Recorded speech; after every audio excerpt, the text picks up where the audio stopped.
Okay guys, in this video we are going to discuss logic gates. The first gate that we are going to discuss is NOT gate. So before starting this gate I would like to discuss something known as buffer. It is represented by this symbol. Okay, from here we supply our input and from here we get our output. Okay, now let's see its truth table. But what is the truth table?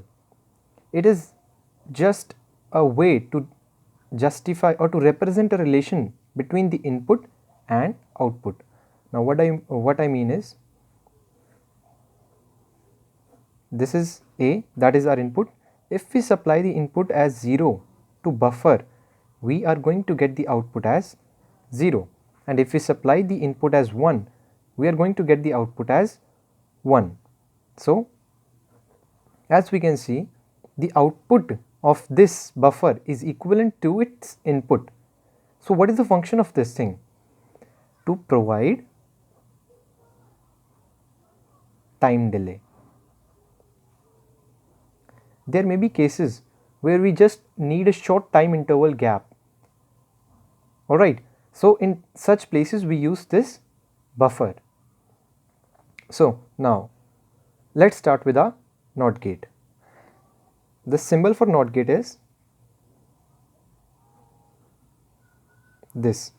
From here we supply our input and from here we get our output.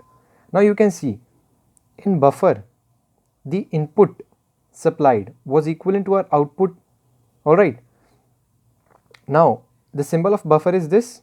We just placed a circle in front of the buffer to create a NOT gate. Now what does it mean? Here is,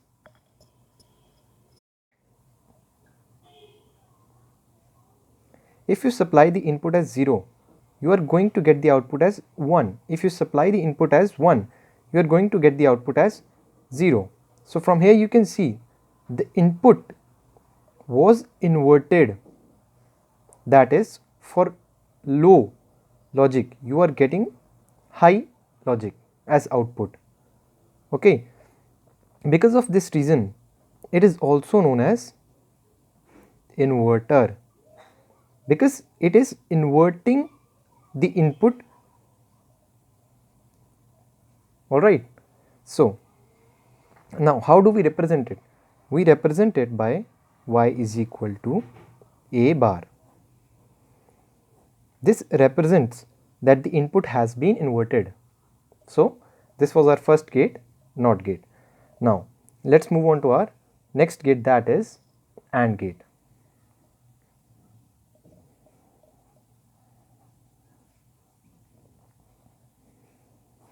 First we will discuss a 2 input AND gate. It is represented by this symbol. From here we supply input and from here we get our output. Okay, now the truth table for this gate.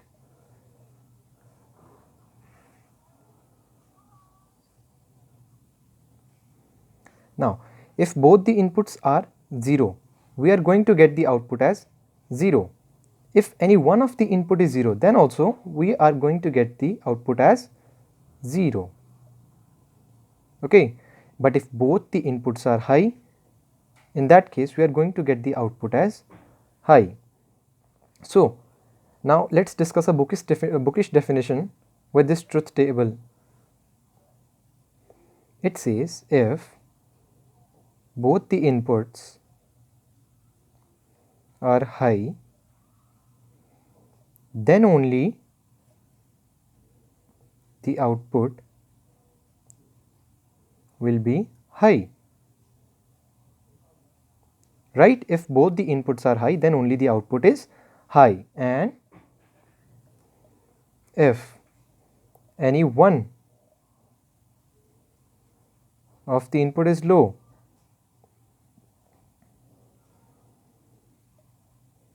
the output will be low. Right?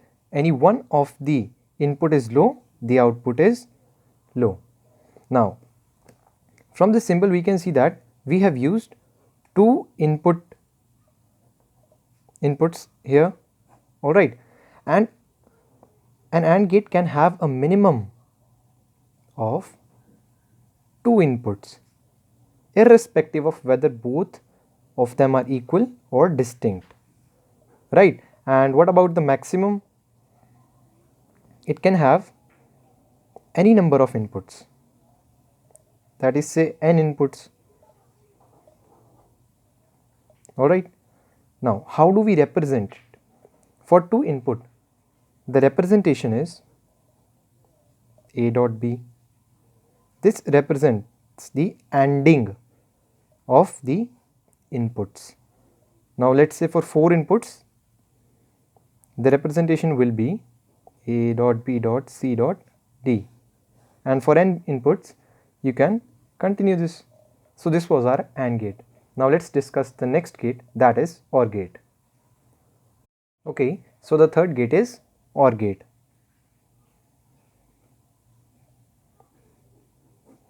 Now, first its symbol, well, it looks like this. From here we supply the input, and from here we get our output Y.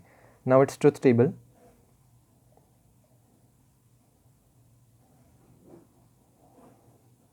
Okay.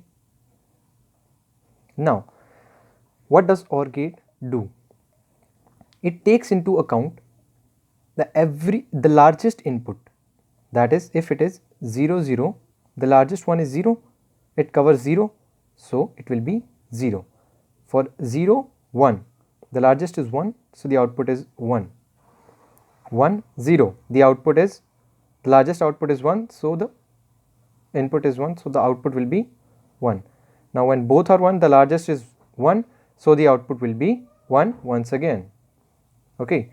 Now, the representation here is Y is equal to A or B. This is the representation for OR gate. Now, the bookish definition: if any of the input is high, the output will be high as well. Alright, if any of the input is high, the output will be high. Okay. Now, in previous gate, that is AND gate, we discussed that it had a minimum of 2 inputs. So, in this case also it can have a minimum of 2 inputs and maximum any number of inputs, that is any n inputs. Okay. So, this was our OR gate. Now, the next gate that we are going to discuss is NAND gate. NAND gate. Okay.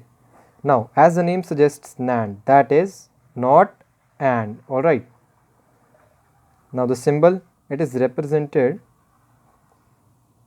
in a similar way to AND gate, but a circle is in front of it that represents the inverted output of the AND gate.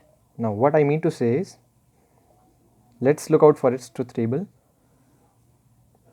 This is our input A, this is our input B. Okay, and it can have 4 combinations. Now, in AND gate, the output will be this one, that is when both will be high, then only the output will be high. Okay. So, but for NAND, not AND, that is, this output of AND will be inverted. For 0 it will be 1, for 1 it will be 0. So, this is our NAND gate. Now, the representation, as for AND gate, the representation was A dot B. For NAND, the output is inverted, so it will be A dot B whole bar. So, this was our NAND gate. Now, let us discuss the next gate, that is NOR gate. So, number 5th is NOR gate. Okay. So, its symbol first. The starting will be similar to the OR gate, and a circle will be in front of the output of OR gate.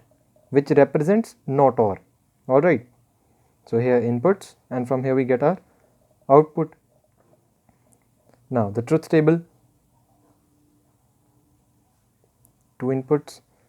Now for here we will write OR, then NOR. Okay, the combinations. So now the output of OR gate, when any one of the input is high, then we are going to get the output as high. So this was the output of OR. Now for not OR, that is the output of the OR gate will be inverted. That is, for 0 we are going to get 1, for 1 0, and similarly here. Now the representation of the output of OR gate was like this. So for NOR gate it will be just A or B's whole bar, which represents the inversion of the output of OR gate. Alright, I hope I was able to explain this. Now similarly here also we can have minimum 2 inputs, okay, and maximum any number of inputs, that is n inputs. Okay guys, now let's discuss our next logic gate. So number 6th is XOR gate. Its symbol,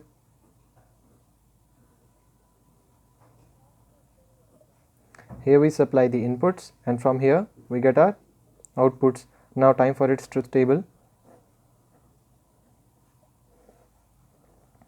For 2 inputs we will have 4 combinations, that is 0 0 0 1 1 0 and 1 1. Now the output, when both the inputs will be 0, the output will be 0, and if any one of the input is high, the output will be high.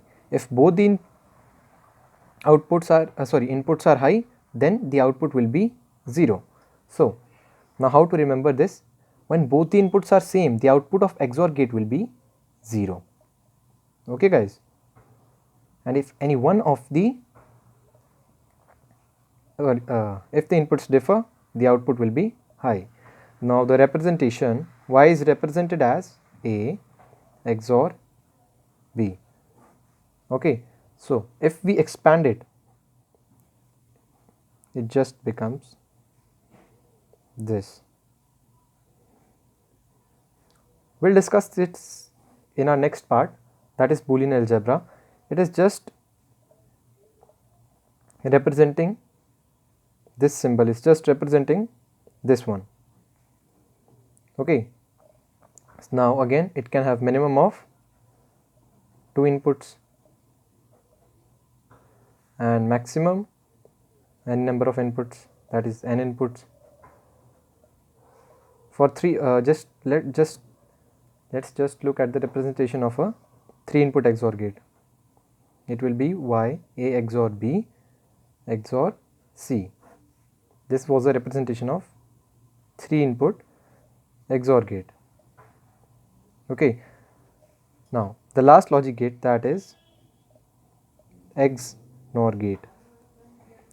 Now what will happen here is the output of the XOR gate will be inverted. Okay, as I told you, again N, that is XNOR. So the symbol will be like this because of our N. From here we supply our inputs, and from here we get our outputs. Now again for 2 inputs we will have 4 combinations, 0 0 0 1 1 0 1 1.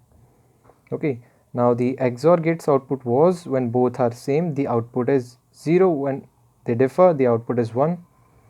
Now for XNOR gate, this will be in inverted form, that is, for 0 it will be 1, for 1 it will be 0 0, and for 0 it will be 1.